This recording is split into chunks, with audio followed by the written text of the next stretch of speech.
আল্লাহর হাবিব দুনিয়া থাকা অবস্থায় তার কলিজার টুকরার সন্তান ফাতেমা রাদিয়াল্লাহু তাআলা আনহা তাকে আঙ্গুল দিয়ে ইঙ্গিত করে বলছিলেন, ইয়া ফাতেমা তু আনকিজি নাফসাকি মিনান নার, এ ফাতেমা রে, দুনিয়া থাকা অবস্থায় নিজে আমল করো, জাহান্নামের আগুন থেকে বাঁচো। ও ফাতেমা, এরপর অন্ধকার কবরে যাই আসো, যদি কবরে এই পরিচয় দাও আমি আখিরি জামানার নবীর মেয়ে। আল্লাহ রাসূল বলেন, ফাতেমা রে, এই পরিচয় কবরে কোনো কাজ হবে না। এই জন্য আমার বাজানদেরকে বলবো, পর্দা আলে মা বোনদেরকে বলবো, বাজান যারা চরমনাইতে আসছেন, যদি আমি যতক্ষণ পর্যন্ত আপনাদেরকে কোরআন এবং হাদিস অনুযায়ী রাস্তা দেখাবো ততক্ষণ আপনারা আমার কথা মানবেন। যখন এর বাহিরে রাস্তা দেখাবো তখন আমাদেরকে আপনাদের ভাইগা যাওয়া ওয়াজিব। এই কথা চরমনের মুজাহিদ কার মনে আছে? কোনো কার কাছে হাত উঠাও তো দেখি। আল্লাহু আকবার। দেখো, এই কথা কিন্তু সবাইয়ের মনে আছে, কারণ আমার আব্বাজান বলতেন, বাজান কবরে যদি পরিচয় দাও আমি চরমনাইয়ের মুরিদ, এই পরিচয় কোনো কাজ হবে না রে বাবা। আরে তোমার আমার চিন্তাও নাই, চেষ্টাও নাই, দলের পিছনে পড়ছি, বিভিন্ন অমুক টমুক সমুখের নিয়মের ভিতরে পড়ছি। এ আল্লাহর বান্দারা শুই না রাখো, পর্দার আড়ালের মা বোনেরা শুই না রাখো। কোরআনুল কারীমে আল্লাহ বলেন, ইয়াওমা নাদউ কুল্লা উনাসিন বিইমামিহিম, কিয়ামতের ময়দান আমার মালিক প্রত্যেকটা মানুষকে তার দলের নেতা নেত্রীর সঙ্গে ডাকবে। ডাইকে আমার মালিক বলবেন, তোর দলের নেতা নেত্রী যেদিকে যায় ওদের পিছনে পিছনে সেই দিকে চইলা যা। এক কথায় তোমার নেতা নেত্রী যেখানে জায়গা, আল্লাহ বলতেছেন তোরও সেইখানে জায়গা। আল্লাহ, আপনি আমাকে আমাদের সবাইকে আপনার খাস বান্দা বান্দী হিসেবে কবুল করে নেন। আল্লাহ রাসূল সাল্লাল্লাহু আলাইহি ওয়াসাল্লাম যেখানে জন্মগ্রহণ করছে আশেপাশে কোনো পানি আছে?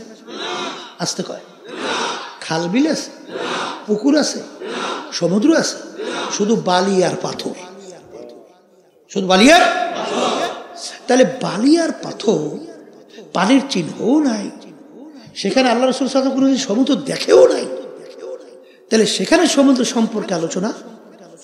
তখন তিনি রিসার্চ করে দেখে, কোরআন কারীমের ভিতরে আসছে, মারাজাল বাহরাইনি ইয়ালতাকিয়ান বাইনাহুমা বারযাখুল লা ইয়াবগিয়ান ফাবিআইয়ি আলাই রাব্বিকুমা তুকাযযিবান। তিনি রিসার্চ করে মিলাইয়া দেখে কোরআনুল কারীম সমুদ্র সম্পর্কে যা বলছে 100% সব মিলে গেছে। সূর্য সম্পর্কে রিসার্চ করে দেখে কোরআনুল কারীম সূর্য সম্পর্কে যা বলছে পুরোপুরি মিলে গেছে। আল্লাহ বলছেন, আশ-শামসু তাজরি লিমুস্তাকাররিল লাহা।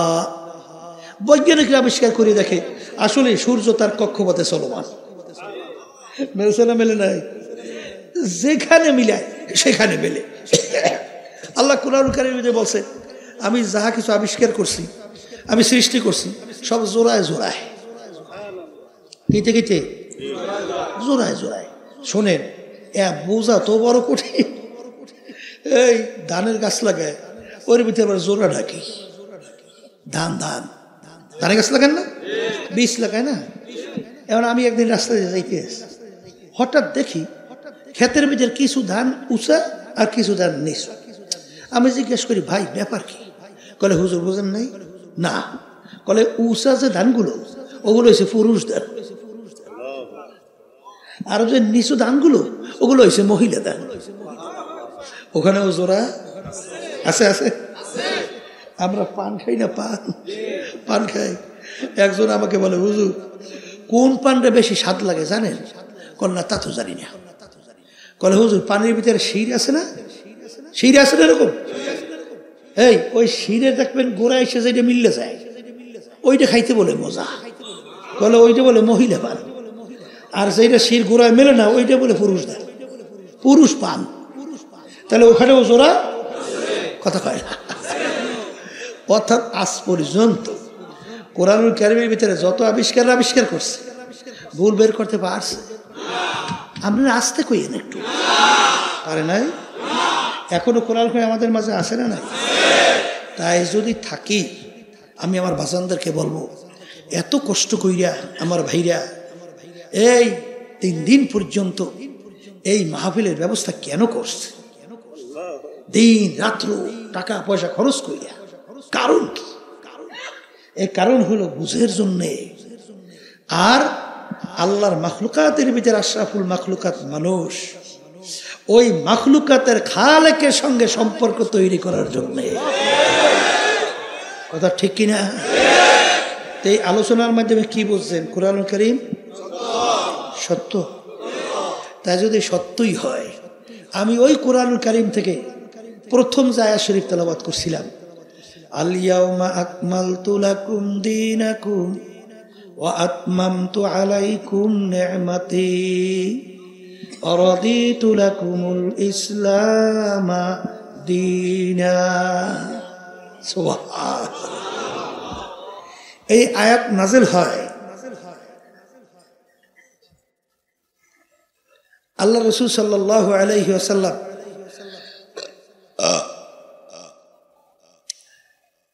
তিনি তার বাহনের উপর উঠা তিনি এই আয়াত শরীফ তেলাওয়াত করে শোনান। সেখানে প্রায় 1 থেকে 1.25 লক্ষের মতো সাহাবায়ে কেরাম উপস্থিত। আল্লাহ রাসূল সাল্লাল্লাহু আলাইহি ওয়াসাল্লাম বলতেছেন যে আজকের এই দিন ইসলাম বা দিন পরিপূর্ণ হয়ে গেল। সবাই বলেন সুবহানাল্লাহ। তাইলে দিন কি পরিপূর্ণ? এ কথা ঠিক আছে? এখন আল্লাহ রাব্বুল আলামিন ওই সত্য কুরআনুল কারীমের ভিতরে বলতেছেন অন্য আয়াতে, ইয়া আইয়ুহাল্লাযীনা আমানু দুখুলু ফিস সিলমি কাফা। হে ঈমানদারেরা, যারা আমাকে বিশ্বাস করো, এখন দিনের ভিতরে তোমরা পুরি ভাবে ঢুইকা যাও। দিনের ভিতরে আবার বলেন দিন কি? আর দিনের ভিতরে পুরো ঢোকার জন্য কার নির্দেশ? এই আয়াতের শানে নজুল মনে রাখেন। দূরের মাইকের শব্দ খুব বেশি বাড়াইছো না? এক রকমের শব্দ রাখতে কই নাই? কি মাইক যে ফিট করে বয়ানই করা যায় না, মাথা ধরিয়ে যায় বয়ান আগে। যেই কথা বলতে চাইছিলাম, আব্দুল্লাহ ইবনে সালাম রাদিয়াল্লাহু তাআলা আনহু তার শানে এই আয়াত নাযিল হয়। ভালো করে বুঝে রাখেন, আব্দুল্লাহ ইবনে সালাম রাদিয়াল্লাহু তাআলা আনহু প্রথম বয়সে তিনি ইহুদি ধর্মের লোক ছিল। কোন ধর্মের? তা ইহুদি ধর্মের ভিতরে ধর্মীয় উটের গোশত খাওয়া ছিল হারাম। যেমন আমাদের মুসলমান ধর্মের ভিতরে কুত্তার গোশত খাওয়া কি? হ্যাঁ, এরকম এক এক ধর্মে এক একটা কায়দা কানুন আছে না? তাহলে ইহুদি ধর্মের ভিতরে উটের গোশত খাওয়া হারাম। যে ধর্মীয়ভাবে একটা জিনিসকে হারাম জানে তার প্রতি ঘৃণাও তো জমে। যেমন আমাদের কুকুরের প্রতি ঘৃণা আছে না? যদি উন্নত মানের বাবুর্চি দিয়া, খুব উন্নত মানের দামি মশলা দিয়া কুকুরের গোশত পাক করে নিয়ে আসা হয়, এখানে কে আছেন খাইতে পারবে? পারবে? বরঞ্চ বমি আসতে চাইবে, কারণ জন্মগতভাবে ওর প্রতি ঘৃণা। তা আব্দুল্লাহ ইবনে সালাম রাদিয়াল্লাহু তাআলা আনহু তিনি পরবর্তীতে যখন মুসলমান হয়ে গেল, এখন মুসলমান ধর্মে উটের গোশত খাওয়া কি বলেন? হালাল। আচ্ছা, কিন্তু হালাল তো ঠিক, ঘৃণা গেছে। হ্যাঁ, এখন তিনি বলতেছেন আমার মুসলমান ভাইরা, আমি যখন ইহুদি ধর্মের মধ্যে ছিলাম তখন উটের গোশত ধর্মীয় হারাম, আমি খাই নাই, প্রমাণও করে দেখাইছি। এখন মুসলমান ধর্মের মধ্যে আমি মুসলমান হয়ে গেছি, মুসলমান ধর্মের মধ্যে উটের গোশত খাওয়া হালাল, আমি ওটাকে হালাল জানি, আমি ওটাকে হালাল জানি। কিন্তু যেহেতু আমি কোনোদিন খাই নাই, এই জন্য খাইতে আমার একটু ঘৃণা লাগে, তোমরা খাও। হালাল কিন্তু জানছে, খাইতে কি লাগে? এই শব্দের পরিপ্রেক্ষিতে আল্লাহ রাব্বুল আলামিন এই আয়াত নাযিল করে, হে আব্দুল্লাহ ইবনে সালাম, আমার হালালকে হালাল জানলে হবে না, খাইয়া প্রমাণ করে দেখানো লাগবে। যতক্ষণ পর্যন্ত প্রমাণ খাইয়ে না করে দেখাবা, এই মুসলমানিতে আমার দরবারে কাজ হবে না। কথা ভালো করে বোঝেন। এখানে আমরা অনেক আছি, জীবনে উটের গোস্ত খাই নেই, আসি না? এই জন্য কিয়ামতের ময়দান আল্লাহ ধরবে, হ্যাঁ ধরবে, যে এই উটের গোস্ত না খাই আইসিস, ধরবে? কেন ধরবে না? পাই নেই, খাই নেই, পাইলে না খাইয়ে ছাড়তাম না। এই কথার মাধ্যমে মূলত কথাটা হলো আল্লাহর হালালের উপরে ঘৃণা। শব্দটা বলে আল্লাহর হালালের উপরে ঘৃণা। এই পরিপ্রেক্ষিতে এই আয়াত নাযিল হইছে। দিন পরিপূর্ণ, দিনের ভিতরে আল্লাহ পুরা ঢুকতে বলছেন। ছোট থেকে ছোট, বড় থেকে বড়, সব ব্যাপারে আপনার আমার নিজের ভিতরে আমল ফিট করতে হবে। কথা ঠিক না বই? হ্যাঁ, কথা ঠিক না বল? এক শ্রেণী বর্তমানে আমার বাজানরা আছে, আমরু বিল মারুফ, সৎ কাজের আদেশ, ভালো না খারাপ, কিন্তু নাহি আনিল মুনকার, এই হুকুমটা কার? আসতে কয় কার? এইটা যদি না থাকে সে পুরো মুসলমান কামেল? একটু কর, বিরাট আল্লাহর ওলি। আচ্ছা, নাহি আনিল মুনকারও যেরকম লাগবে, আমরু বিল মারুফও লাগবে। আচ্ছা, দিন কাকে বলি? এখন তো রাত্র, বলো তো দিনটা কি? এই দিন বোঝার জন্য সংক্ষেপ, আল্লাহ রাসূল সাল্লাল্লাহু আলাইহি ওয়াসাল্লাম সাহাবায়ে কেরামদেরকে নিয়ে বসা। এই হঠাৎ এক ব্যক্তি আসছে, সাহাবায়ে কেরাম বলতেছেন, ব্যক্তিকে আমরা কেউ চিনি না, ব্যক্তিকে আমরা কেউ, ব্যক্তি মদিনা শরীফের লোক না। যদি মদিনা শরীফের হতো আমরা চিনতাম, আর ব্যক্তি মুসাফিরও না। যদি মুসাফির হতো তাহলে তার সঙ্গে কিন্তু মুসাফিরের চিহ্ন আলামত থাকতো না। আচ্ছা, এরকম কোন আলামত চিহ্ন নাই। লোকটার শরীরের মধ্যে পোশাক পরা একেবারে দবদবে সাদা, দুল তো দূরের কথা, একেবারে ফকা, মাথার ভিতরে চুলগুলো একেবারে কালো মিশমিশে, সাজানো গোছানো। সাহাবায়ে কেরাম বলতেছেন, আগন্তুক ব্যক্তি আইসা সরাসরি যাইয়া আল্লাহ রাসূল সাল্লাল্লাহু আলাইহি ওয়াসাল্লামের হাঁটু মুবারকের সঙ্গে হাঁটু মুবারক মিশাইয়ে বসে। অন্য রয়তের ভিতরে আসছে আল্লাহর হাবিবের দুই হাঁটুর উপরে হাত রাখছে। আচ্ছা, সেখানে ওমর রাদিয়াল্লাহু তাআলা ওই মজলিসে উপস্থিত। কথা খেয়াল করেন।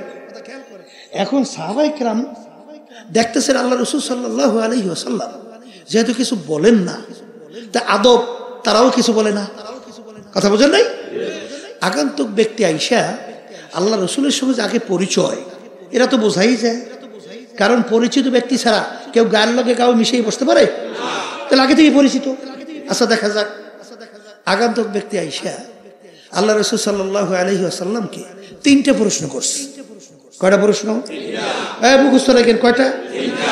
এক নম্বর প্রশ্ন, মাল ঈমান ইয়া রাসূলুল্লাহ সাল্লাল্লাহু আলাইহি ওয়াসাল্লাম, আল্লাহ রাসূল ঈমান কাকে বলে? আল্লাহ রাসূল সাল্লাল্লাহু আলাইহি ওয়াসাল্লাম ঈমানের সংজ্ঞা দিলেন, কালিমাতে লা ইলাহা ইল্লাল্লাহ মুহাম্মাদুর রাসূলুল্লাহ, আশহাদু আল্লা ইলাহা ইল্লাল্লাহু ওয়াহদাহু লা শারীকা লাহু ওয়া আশহাদু আন্না মুহাম্মাদান আবদুহু ওয়া রাসূলুহু।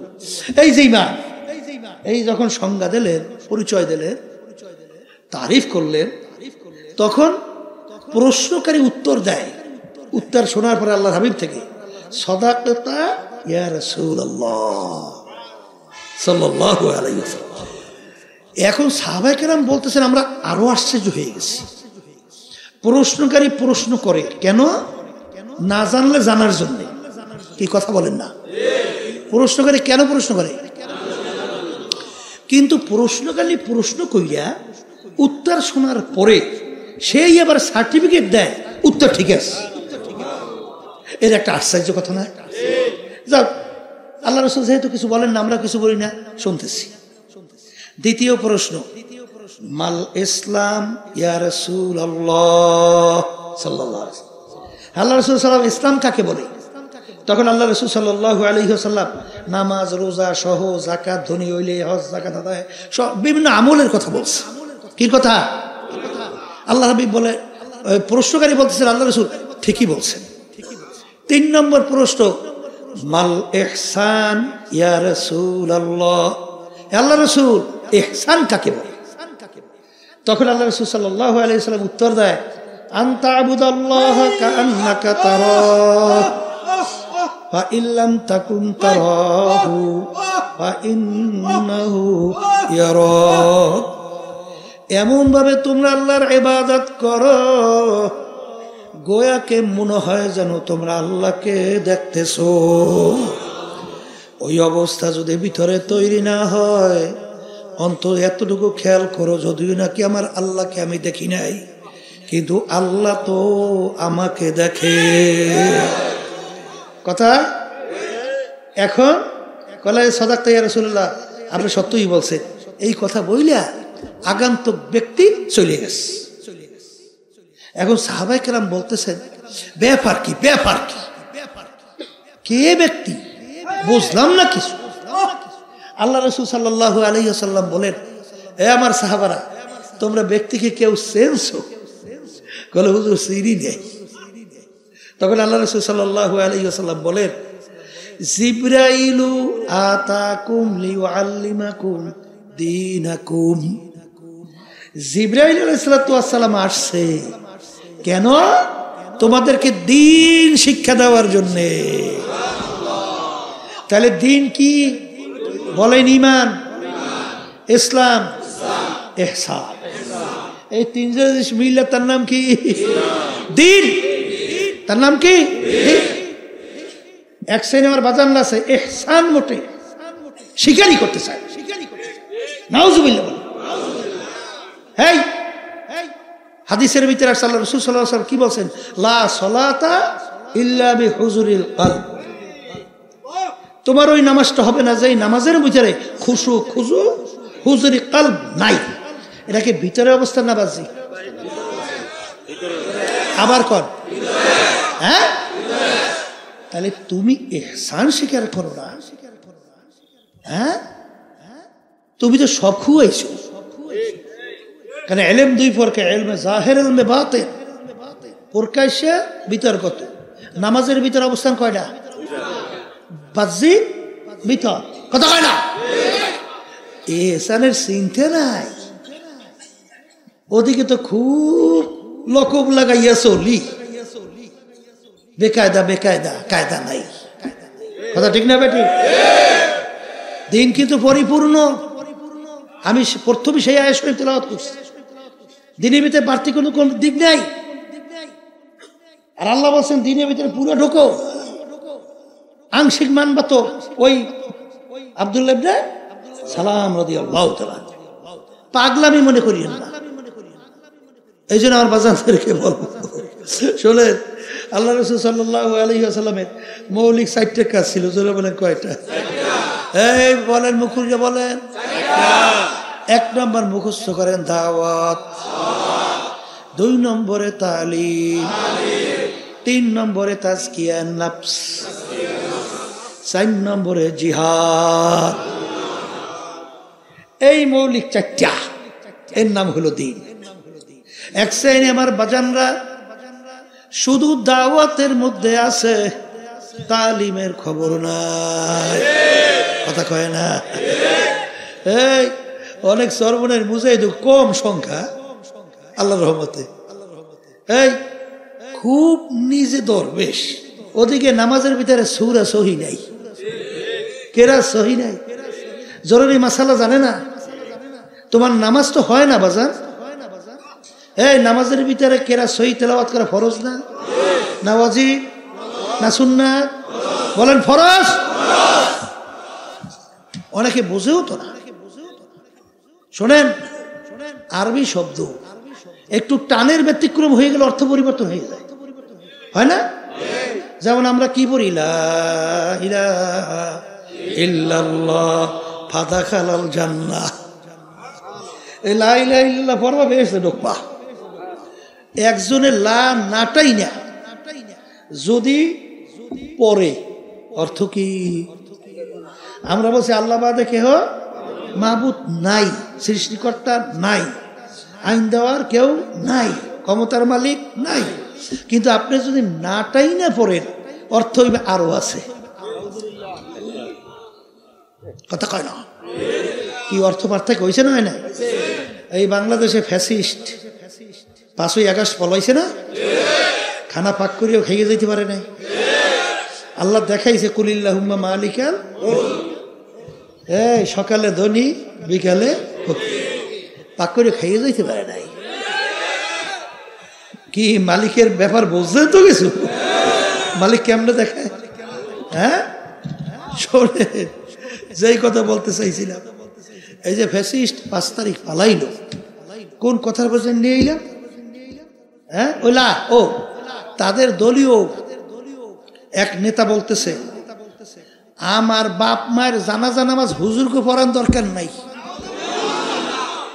ও আমিই পারবো, আমরাই মানে হুজুরকে দেখতেই পারে না। এখন একটা কত লাগবে, এখন হ্যাঁ বাপ মায়ের জানাজা হুজুরকে লাগবে না, হেই পারবে। তাই পারবা ঠিক। ওই এক মন্ত্রী শেখ মুজিবুর রহমানের জন্য দোয়া করছিল না, মনে আছে?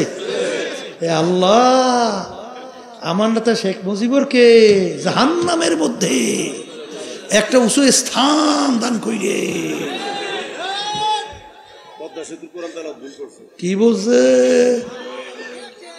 তাই কপাল পরা তুই যদি দোয়া করো তো আগে তুই পাঠাবি জাহান্নামে। কথা ভুল না ঠিক? হুজুরকে লাগে না, তাহলে জাহান্নামে পাঠাইতেও সময় লাগে না। কথা বলছে এই এক শ্রেণী। তাইলে টানের ভিতরে অর্থ কি হয় কর না? এখন নামাজের ভিতরে সহিভাবে তেলাওয়াত করা কি বলেন? ফরজ। বলেন ফরজ, বলেন ফরজ। তোমার যদি সহিভাবে, এই এক শ্রেণী আমার বাজান আছে বুড়ো হয়ে গেছে, এখন বলে হুজুর এই বয়সে আলেম হবো কেমন, কোরআন সহি কর্ম কেমনি? এই কোরআন কারিমে ছোট ছোট সূরা নাই? হ্যাঁ, কুল হু আল্লাহ আছে, ফালাক, নাস, ওয়াল আসরি, ইন্না আতাইনা আছে, সূরা ফাতিহা। এই মোটামুটি ফাতিহা সহ 4টে সূরা যদি আপনি সহি করতে পারেন, যতদিন বাঁচবেন আর যতদিন ঘুরেই ঘুরেই নামাজ পড়বেন আল্লাহ নামাজ সহি। এতটুকু পারবেন না, বেহেশতে যাইবেন। হ্যাঁ, আল্লাহ রাব্বুল আলামিন অপেক্ষা করতে আছে তোমার জন্য। তুমি আসো, সাজাইয়ে ভরাই তোমার বেহেশতে দেবে। কেনুর চোটে তারা বেকা করে ফেলাইবে। কথা ঠিক কিনা? এই জন্য আল্লাহ রাসূল সাল্লাল্লাহু আলাইহি ওয়াসাল্লাম বলছেন তলাবুল ইলমে ফারিজাতুন আলা কুল্লি মুসলিম। প্রত্যেকটা মুসলমান মহিলা পুরুষ ইলমে দ্বীন শিক্ষা করা ফরজ।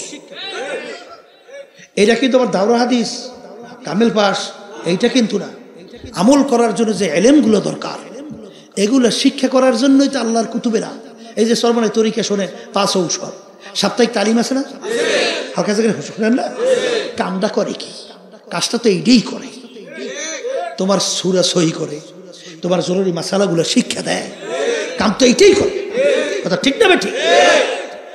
এবার আব্বাজান রহমাতুল্লাহি আলাইহি বয়স্কদের জন্য যারা সময় দিতে পারে না, একটা বয়স্ক কোরআনুল কারীমের প্রতিষ্ঠিত করে গেছে।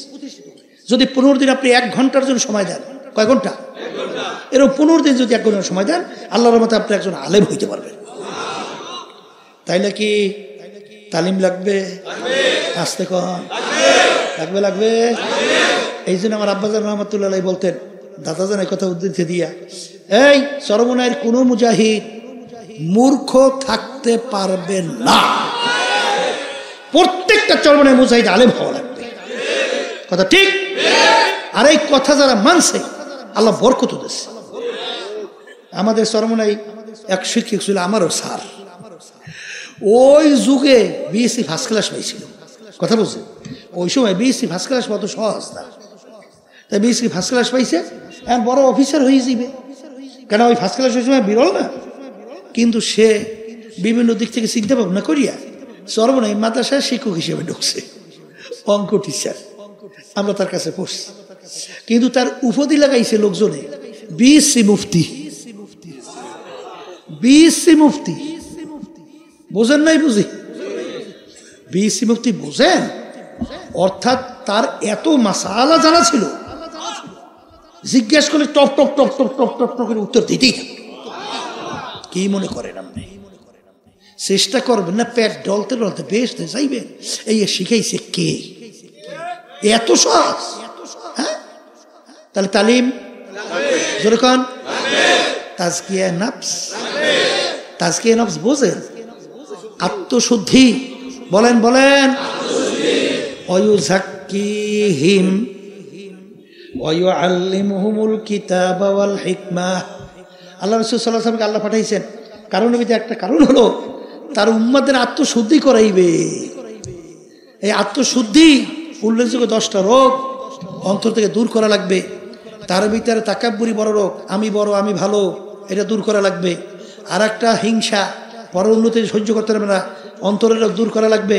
হব্বে যা হব্বে মাল, মালের মহাব্বত, সম্মানের মহাব্বত, পদের মহাব্বত। আল্লাহ রসুল বলেন হুব্বুদ দুনিয়া রাসুকুল্লি খতিয়াতিন, সমস্ত গুনার মূলই হলো এই দুনিয়ার মহাব্বত। এই রোগগুলা অন্তর থেকে কি করা লাগবে?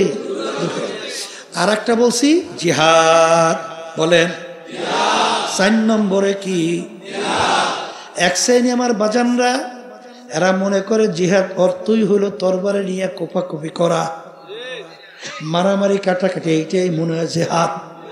না, ওইটাও জিহাদ ঠিক আছে যখন অন্যায়ের বিরুদ্ধে, ইসলামের পক্ষে যখন যুদ্ধ করা লাগবে ওইটাও কিন্তু ঠিক।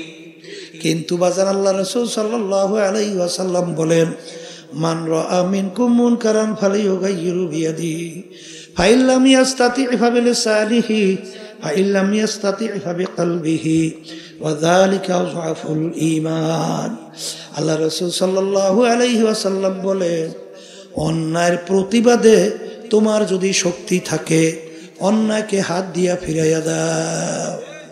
অন্যায়কে কি দিয়ে ফিরাও? মুখ খুলে বলেন।